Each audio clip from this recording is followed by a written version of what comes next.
How to schedule out your children's homeschool day, month, and year. Struggling to find a schedule that works for your homeschool? Make sure to watch until the end because I'll be sharing a step-by-step roadmap that will help you plan your homeschooling year with ease. Hey there, homeschool moms. I'm Rebecca, and welcome to my homeschool village, where we make homeschooling simple, stress-free, and full of joy. Here, we share real solutions for busy moms, engaging resources, time-saving hacks, and a supportive community to help you homeschool with confidence. Let's build this village together. In this video, I'll share how to organize your homeschool day, week, and year. Whether you're a new homeschooler or looking to improve your schedule, these tips will help you stay organized without feeling the overwhelm. Now let's talk about some tools that can make scheduling even easier. Whether it's a digital planner, an app, or a good old-fashioned paper planner, I'll share some of my favorite tools that will help you organize and get on track. First, let's start with your homeschool day. I'm going to share with you the roadmap that you'll be receiving if you sign up. This is part of the roadmap that you will get sent to you in your email box, in your inbox. First, there are multiple schedules, and you have to pick the schedule that fits your family, your personality as mom, and something that will actually fit how you do your day. Let me show you several examples of different schedules of homeschooling. This first one we call the stress schedule. Notice there are times that you have got set where you want your kids up and moving and running, and you've got everything down to the hour. And this is what a public school schedule may look like. Most homeschoolers start out with a schedule looking something like this. But I will tell you right now, this is the worst stressful, pain in the butt schedule you're going to find, and your children will fight you on this.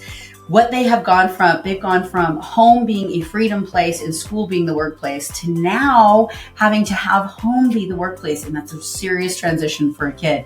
So you might start out this way, but I'm going to show you why a different way is so much better. So let's get started. Number one, the problem with the schedule: times. The best thing you can do is get rid of your clocks. Children don't run on clocks. We don't teach them to run on clocks. I don't want my children to be factory workers. I want them to learn to manage their time. And when you've got this set up, they don't learn to manage time. They learn to hate the clock.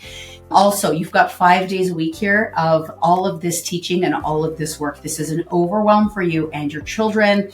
If you've been doing this and you're going crazy, let me show you a better way.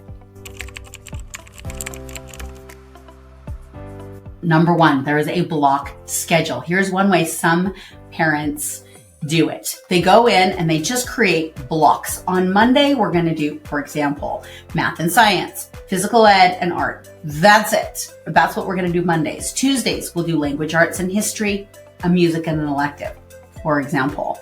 This planner we do have available for you if you'd like to buy it. We only do PDFs so that you can print out as many as you need. They are date-free, so they last forever. And then you have, say, Wednesday, back to math and science, physical education, art. Thursday, maybe language arts, music. So you block it. That's what you're going to focus on for the day. Now, that's a nice transition if blocking works for you. A lot of moms will like that. I personally am not a blocker, but you're welcome to try that. Well, here's another option. We have also a loop scheduling planner that comes, by the way, these planners come with our membership. So if you sign up for our membership, these are all included automatically. So our loop schedule, this is another type of planner we've created. What this means is that you create things in a circle. So you write down your different topics, Bible or math. You put them in order, science, electives. And on Monday morning, you start with number one. You get as far as you can. You might get to number two. They might really go off on a topic and really dive in, and you may not get very far, or you might be able to hit 5 on Monday. That's great, because on Tuesday, somebody might be sick. You might have a doctor's appointment. Something might come up, and you may not be able to get back to education on Tuesdays. That's okay. On Wednesday, you start where you left off. You go to 6, art and music, then go to language lessons, and maybe that's all you get. That's okay. On Wednesday, you pick up here. And you keep going in this circle, and that allows you to have the freedom for your education or for your life to happen while you're making sure that you're not missing topics. Oftentimes when you create a topic specific for a day and then something keeps happening on that Monday, for example, you keep missing the topic. This keeps you keeping all of your topics in this loop schedule. and keeping everything covered. That's another option. I'm going to show you once again, multiple ways to do this. You will be having this roadmap so you can see this later. You don't need to write this down.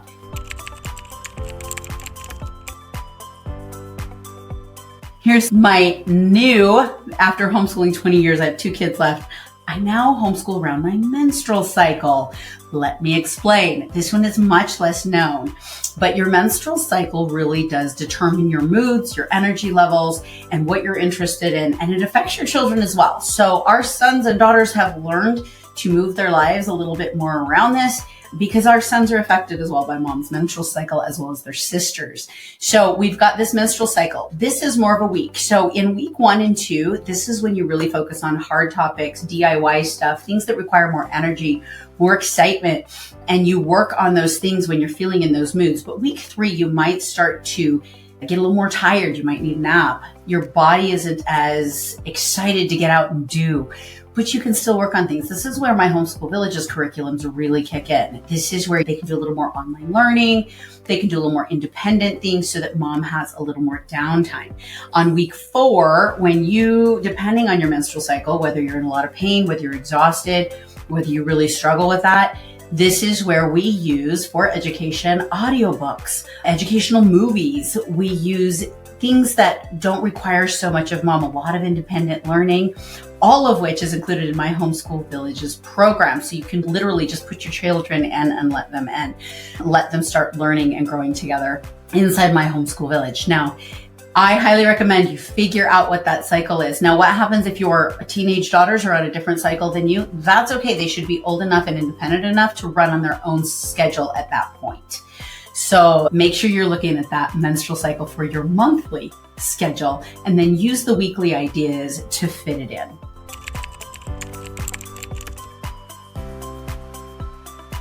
Now, there's also a yearly schedule.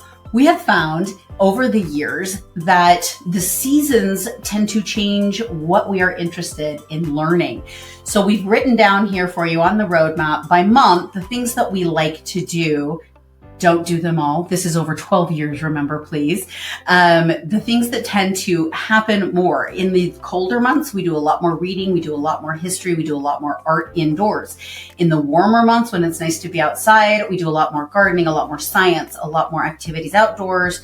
And then when it's too hot to be outside, we do indoor activities again. And you'll find as you follow and allow this rhythm in your body to go with what the seasons are doing, you and your children will learn more naturally. And we've got these lists in here that you'll be able to look at later. Now, there's a lot of kinds of homeschooling you've probably heard of. Don't worry about them. We show you in here what that means. There's traditional, eclectic, online, secular, unschooling. We're going to show you in here. It doesn't matter. Just pick what works for you. So remember, the key here is flexibility, and don't be afraid to shift it.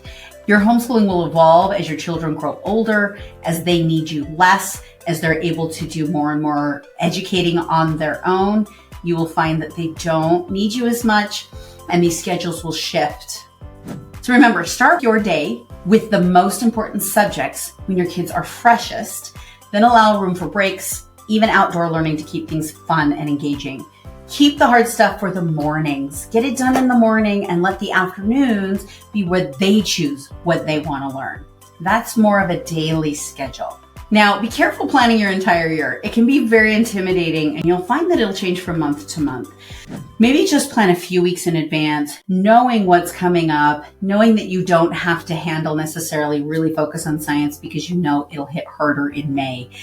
Just be aware of what's coming up in the year without overstressing or over planning. So set some key milestones for the year, but don't stress about perfection. Life happens, and that's okay.